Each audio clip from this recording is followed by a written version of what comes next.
How much responsibility should Gareth Southgate take for this defeat? Lots. Because they were too negative.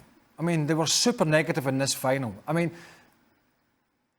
the criticism of him in his tenure has been he's too pragmatic. Now, it's brought them an element of success in terms of a semi-final and now a final, but ultimately there's no trophy. But the pragmatism came back to haunt them because pragmatism became negativity, it became defensive, it became lacking cohesion, it became ball retention was terrible. Maguire just pumping it up the field, and long balls to Harry Kane. And you look at the team and you look at the squad and you look at the offensive players they have, and they had no Phil Foden today. They were super negative. I mean, this was the best team that they faced in the competition, right? We know England had a pretty easy pathway-ish. People will shout at the TV, Germany were not the same team. Jurgen Löw should have been sacked after the 2018 debacle. He wasn't. They were never the same team. But England still had to do a job on them. They did. But look at the changes he made. You know, we saw the two guys taking the penalty. There was 3 took penalties or substitutes. Saka, Sancho, Rashford. Sancho and Rashford came on. In fact, at one point there was a concern if Italy didn't put the ball out, they might not have got on the field. That's how late and how negative. In fact, Southgate had to make the changes along with Kyle Walker on a corner kick for Italy. That's how desperate it was to get them on the field. That's a big no-no, right? But what I'm saying is he made those changes for penalties only. He didn't make a change before that to bring on a Sancho to win the game. Why didn't That's he? negative. Why didn't he was frightened. He was frightened. But back to the reason why, you were talking about Maguire just having to play the ball long. And the other day we were talking about, look, Rice and Phillips do a great job of that defensive role. But they're not the guy you're playing the ball into under pressure to turn and then play the ball forward. So Italy presses them up. They're already in a defensive posture. They don't feel confident playing the ball into midfield to turn. Your speedy guys were a little too far back, so you didn't have an outlet for them down the channels, and you just got stuck in your own half. And then it was a long clearance, and then who are you clearing that up to? Chiellini and Bonucci, they're terrible in the air, right? There are a couple guys that can't bring that ball down and play out, and they just got trapped in what Craig's saying is just this level of negativity instead of just saying, you know what?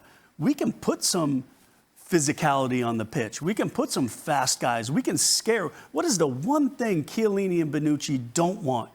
A fast player running at them with space. But in order to do that, you have to be able and to have not the power, maybe the gut, if I may say, of having big choices to make. So when you have a personal like Grealish, Foden, and Mount who can turn, create something for somebody like Kane, you have to understand him. Of course, Raheem Sterling did great, but is he so? Do you have to put Raheem Sterling all the time? That's hard to say. Not today. I don't put you because I'm sorry. I know the defense that I'm going to face, and I need people who can create, can give the ball behind the defense, can be a big nightmare to killing. But if you don't play 5 defenders, you could play Sterling and somebody else. It doesn't have to be this either-or kind of mentality. And Saka comes on, and it's almost as if at that stage... When did Grealish come on? I mean, Grealish didn't come on till Grealish didn't come on till late. Extra time, 99th minute. Grealish comes on in extra time. Saka's 71. Saka came on quite early-ish in the game. And then the other two didn't come on... until the last kick of the match. Until the last kick of the ball. At home at Wembley. I mean, come on. And then Southgate's already said to the press, I take responsibility, I picked the people taking the penalty. Now, I blame none of these guys for missing a penalty. But we were saying when Saka come on, who's been good, it looked as if the occasion had... it wasn't his best game. ...affected him. He was struggling a little bit, yet he wanted him to take a penalty. The two other guys hardly got a kick, yet he wanted him to take a penalty. I'm not sure if either of them actually touched the ball. Well, Southgate, Rashford made it right back. That's right. No, but the thing is, we all know, and we saw the game against Spain, where Italy was in trouble because of the pressure that the opponent made. Spain, they suffer. They didn't know how to handle it. And you score a goal after 2 minutes, and you defend. You exactly go where they want you to go, and you defend, and you don't make substitution to make it better, to make it more offensive. You don't sacrifice either Rice or Phillips to keep on going and give the pressure.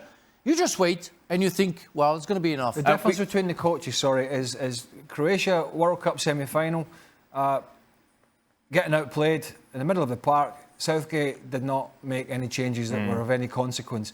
Today, getting outplayed, didn't make any changes of consequence where, even though he was winning, where Roberto Mancini did. Look, and you know I'm big on this.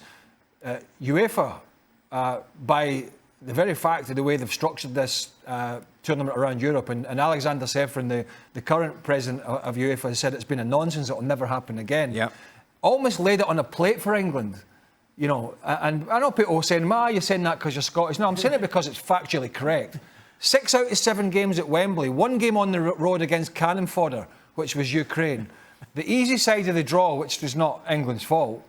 The decision that went Sterling's way, and now we're at Wembley at home, and yet these supporters still see this negative performance from this team that has a lot of talent. Yeah. A lot of talent. And I think a much more experienced coach would have got a lot more. Yes, defensively good and all that, I'll give you that. But you need a little bit more, which Italy had, by the way, to win this tournament.